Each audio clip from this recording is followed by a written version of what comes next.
Hello everyone. তো এখন আমি একটা ভিডিও আলোচনা করব ফ্লুইড ক্যালকুলেশনের উপরে।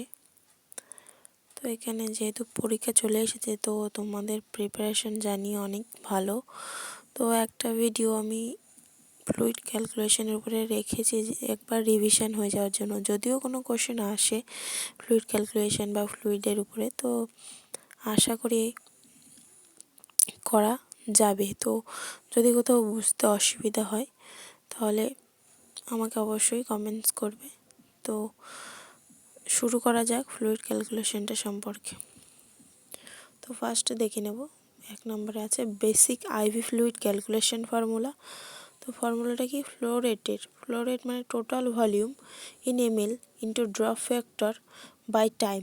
তো তোমার হাতে কতটা এমএল ভলিউম আছে, মানে 1000 ml বা যে কোনো ফ্লুইড NS RL বা যা কিছু থাকুক, plus drop factor by time দিয়ে আমরা সেটাকে মানে এই ফর্মুলা অনুযায়ী করলে আমরা কিন্তু ফ্লো রেটটা পেয়ে যাব ড্রপ পার্স মিনিট। জিটিটি পার মিনিটটা এটা ইউনিট, ড্রপ পার্স মিনিটের ইউনিট।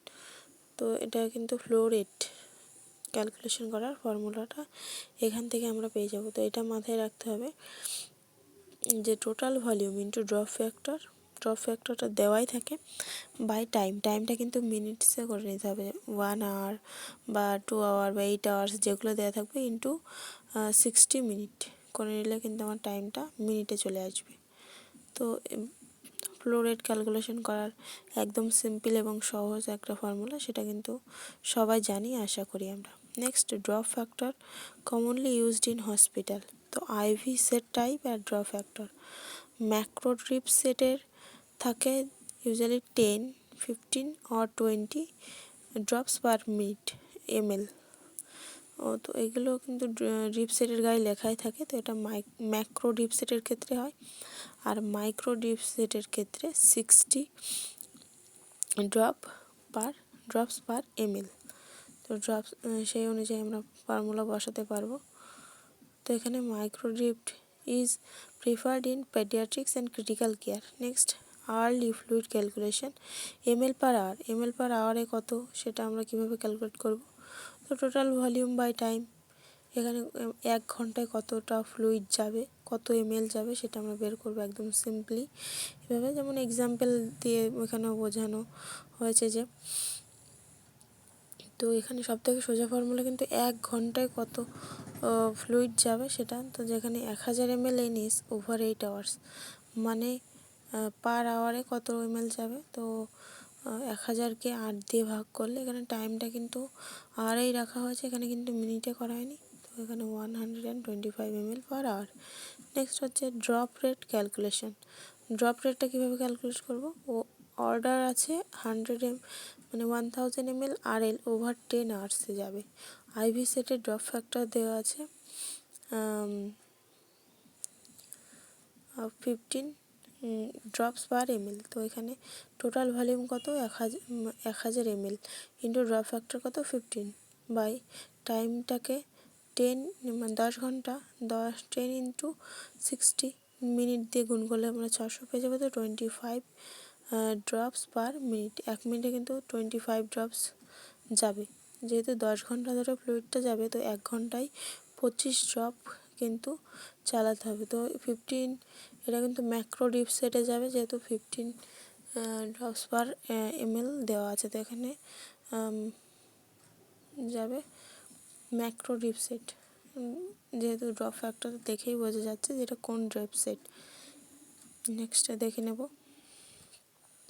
তো এই ড্রপ ফ্যাক্টরগুলো 1-2বার প্র্যাকটিস করলে কিন্তু মনে থেকে যায়। নেক্সট আমরা দেখব paediatric fluid calculation Holliday Segar method, maintenance fluid requirement.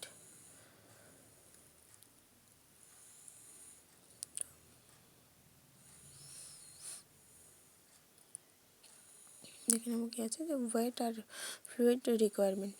তো এখানে বলেছে যে ফার্স্ট 10 কেজি যদি বডি ওয়েট পার কেজিতে 100 ml পার ডে, আর নেক্সট 10 কেজি বডি ওয়েটের জন্য 50 ml per KG per day. তো রিমেইনিং ওয়েট আর বাকি ওয়েটের জন্য 20 ml per KG per day.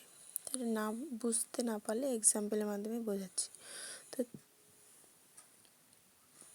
Child wait যদি 18 কেজি থাকে,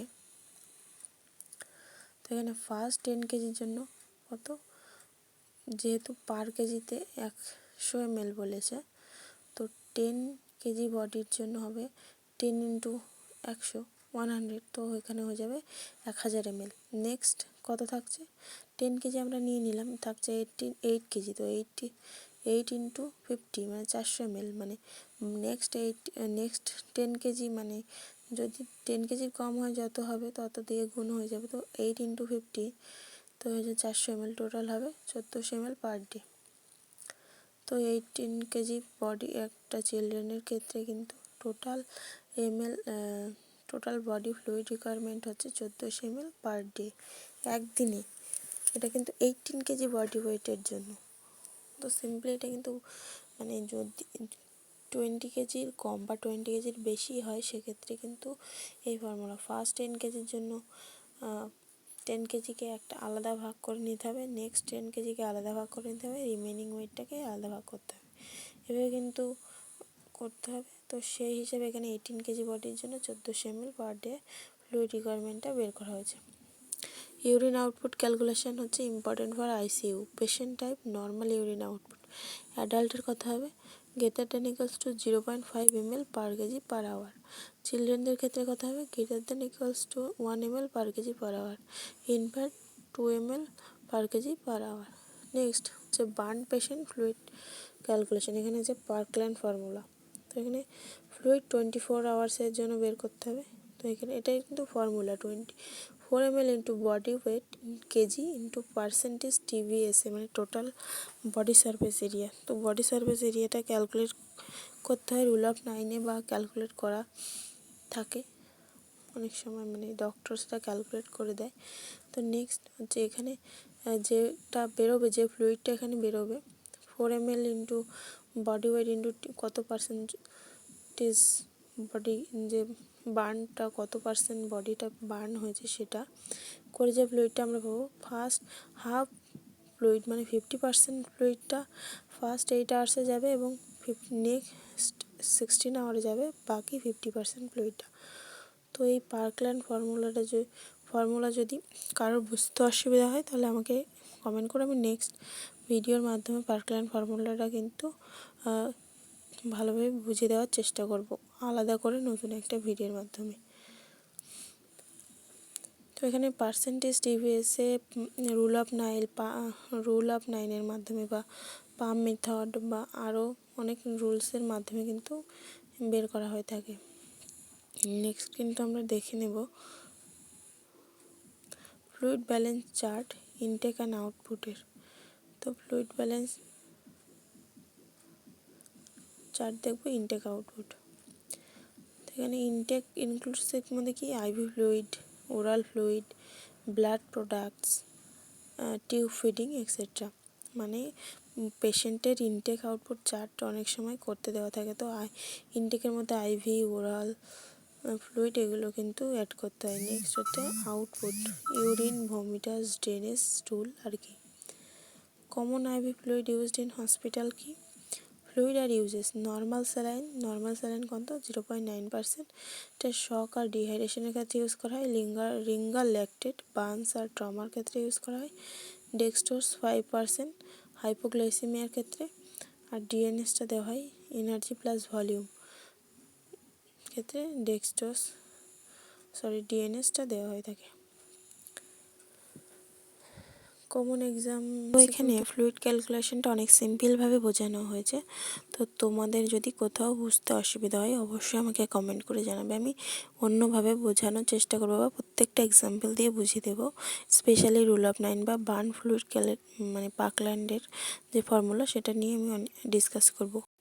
তো তোমরা অনেক ভালো রেসপন্স করছো প্রত্যেকটা ভিডিওতে, যেটা আমার খুব ভালো লেগেছে। তো এইভাবে ভিডিওগুলো দেখতে থাকো এবং প্র্যাকটিস করতে থাকো। All the best.